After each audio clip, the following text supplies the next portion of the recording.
Hey guys, welcome back to the channel.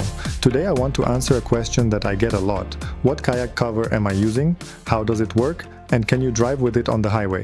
So in this video, I'm going to show you exactly how I use my kayak cover on my Old Town Sportsman ePDL 120 Pro, how I load my fishing gear inside the kayak, how I secure everything, and how it works when I'm driving in the city and on the highway. And yes, I already tested it many times.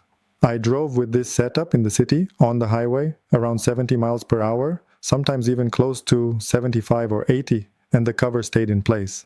Everything inside the kayak stayed protected and nothing flew out.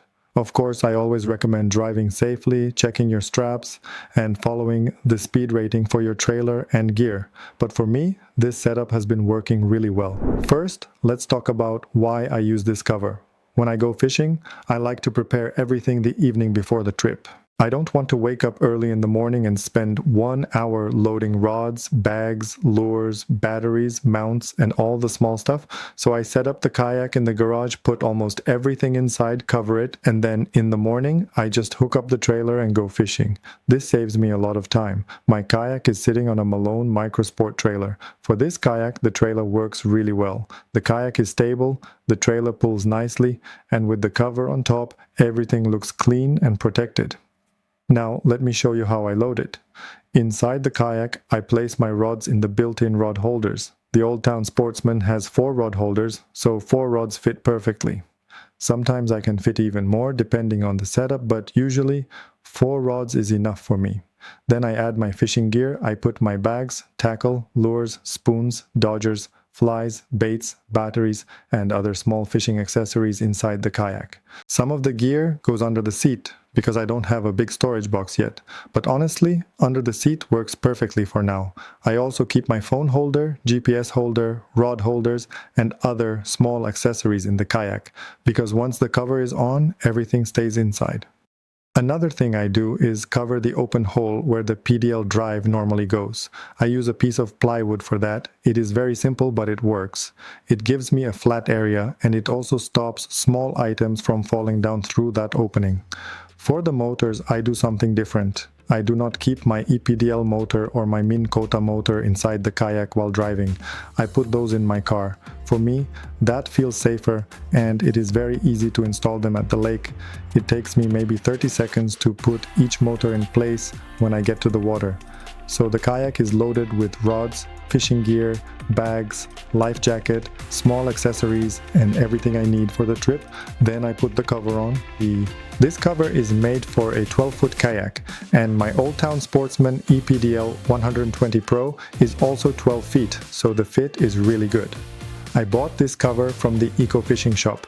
It has a strong elastic rubber edge around the bottom, so when you pull it over the kayak, it grabs the hull nicely.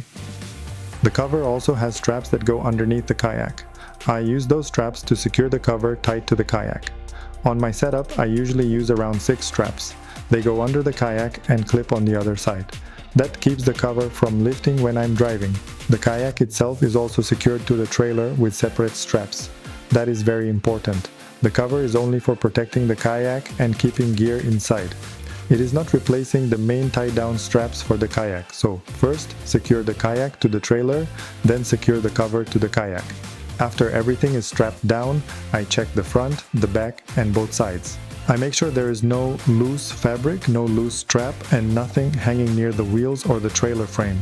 Once everything looks good, I'm ready to go.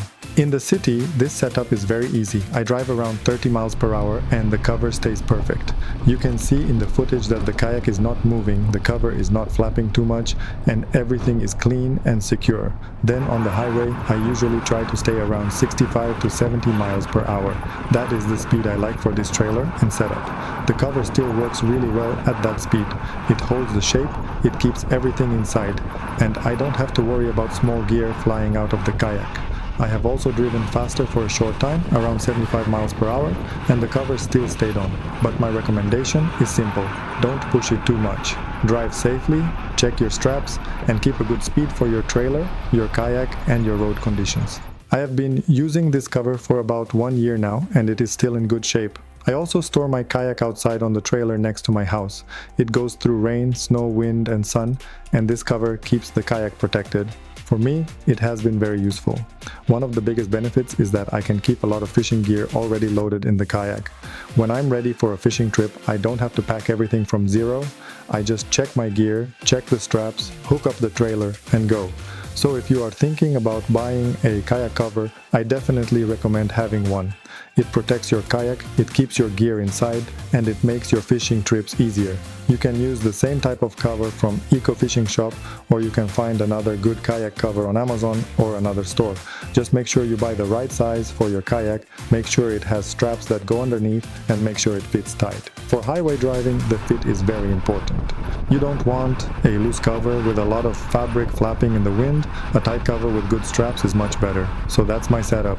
Old Town Sportsman ePDL 120 Pro, Malone MicroSport trailer, 12-foot kayak cover, gear loaded inside, motors in the car, and everything secured before the trip. Hopefully this video helps if you were wondering how I cover my kayak, how I transport it, and if the cover works on the road. I'll try to put the link for the cover or a similar cover in the video description. Thanks for watching, guys. If you have any questions, leave them in the comments. Don't forget to like the video, subscribe to the channel, and I'll see you in the next fishing video.